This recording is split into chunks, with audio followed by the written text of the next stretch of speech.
talking about what measles is, the history of measles, who Roz is, the transition of measles, symptoms that can occur when you have the measles virus inside of your system, diagnostic techniques, complications, treatment, prevention, and future research. Okay, background. So what is measles? Measles is an extremely contagious virus that is an acute infectious disease that mostly occurs in children, and it's a paramyxid virus of the genus Morbillivirus. Okay, some history. It is believed to originate in Tigris and Euphrates in 3000 BC, and it is also believed that epidemics began in China 100 to 200 AD. It's often confused with smallpox, and it's often confused with smallpox because they have similar symptoms and the rashes look similar. So Rosales, he was the first to create authentic written accounts of measles. So some stuff about Rosales. Rosales, he was more advanced than most people. He was a 10th century Arab physician, and he was more advanced than most people. He had theories of fevers, like, while everybody else during his time thought that that fevers were a disease itself, he thought fevers were a way that the immune system was fighting against the virus and infections and disease, and he was correct. Like I said before, he was the first to write written accounts of measles, even though he did quote several other authors, but he was the first to write an official document. He tried to differentiate measles from similar diseases such as smallpox, and he had one experiment where he clothed the patient that was suffering from measles, and he would rub their skin, and then he would take a bowl of hot water which had the steam rising up, and he would put the steam over them, and then the eruption of measles would happen faster. That's one of the things he did to differentiate between the two diseases. Transmission.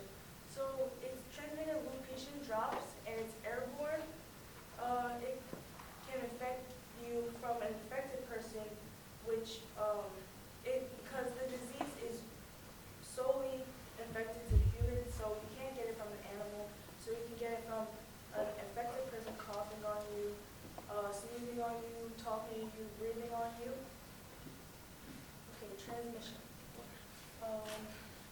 So it can't survive very long in the air or on objects. It can only survive 2 hours long in the air, about around that time. And it can spread from an infected person 4 days before to 4 days after the virus has infected that person.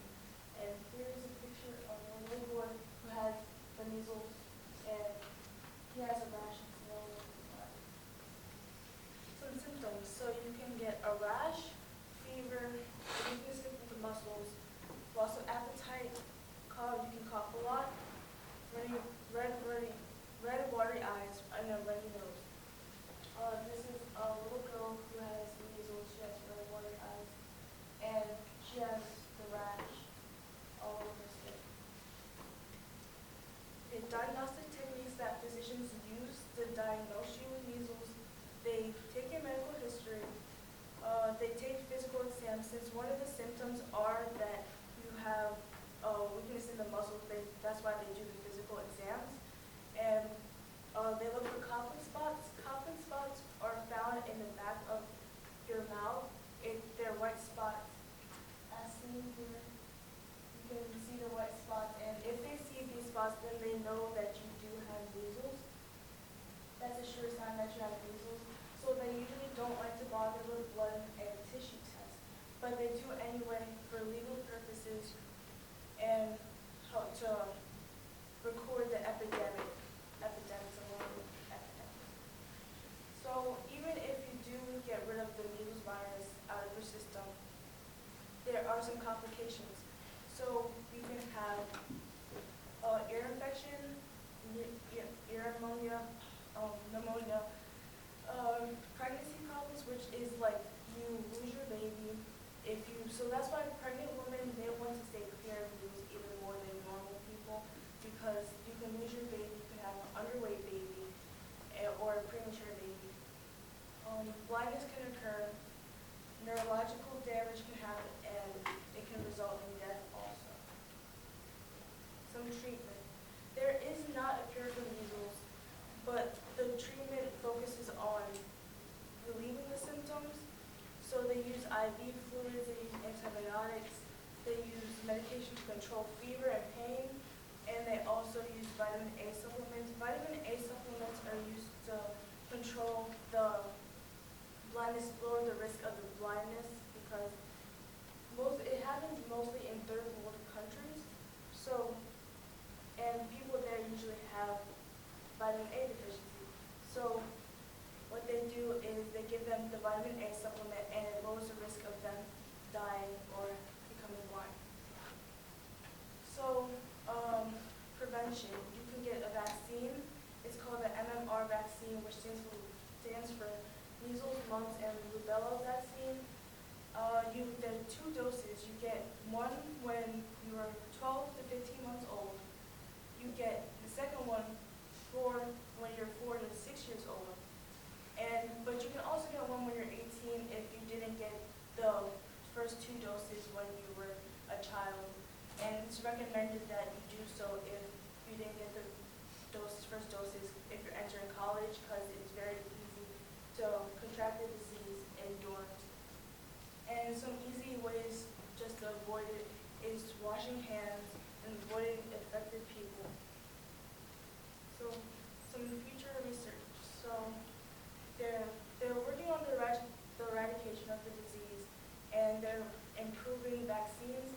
They want to eradicate the disease because there is no cure, and they are looking for a cure. But if they vaccinate all the children, then there will be no way for the virus to have a host in, since it can't survive long in the air or an object, so it will eventually die if all of the children have a vaccine and they can't stay long in the immune system. Here's my bibliography. My acknowledgements. Any questions, comments, or constructive criticism?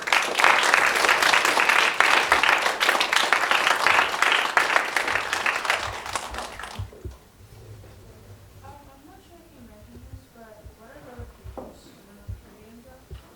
There are like droplets that go into the air when you sneeze.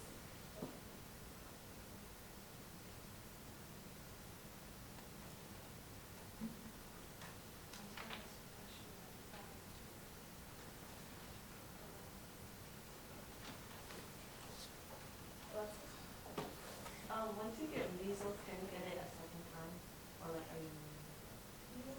Most likely you will get immune, but there are theories that they're researching that the measles virus erases your immune system memory. So I didn't look for that in my research, but the experiments they're doing are looking about that. Yeah. So that's the vaccines, and then all the vaccines treats the 3 diseases. So does that mean that the same packaging can carry on to the diseases? I didn't come across that in my research, but I would believe that it would cure all of them, will protect you from all of them. As well. Is measles a prevalent disease in the world? You might have mentioned where specifically, but like, is it still pretty widespread today or not? It is not as widespread as it was years back, because in the United States it's not common, but in third world countries it is common. Any other questions?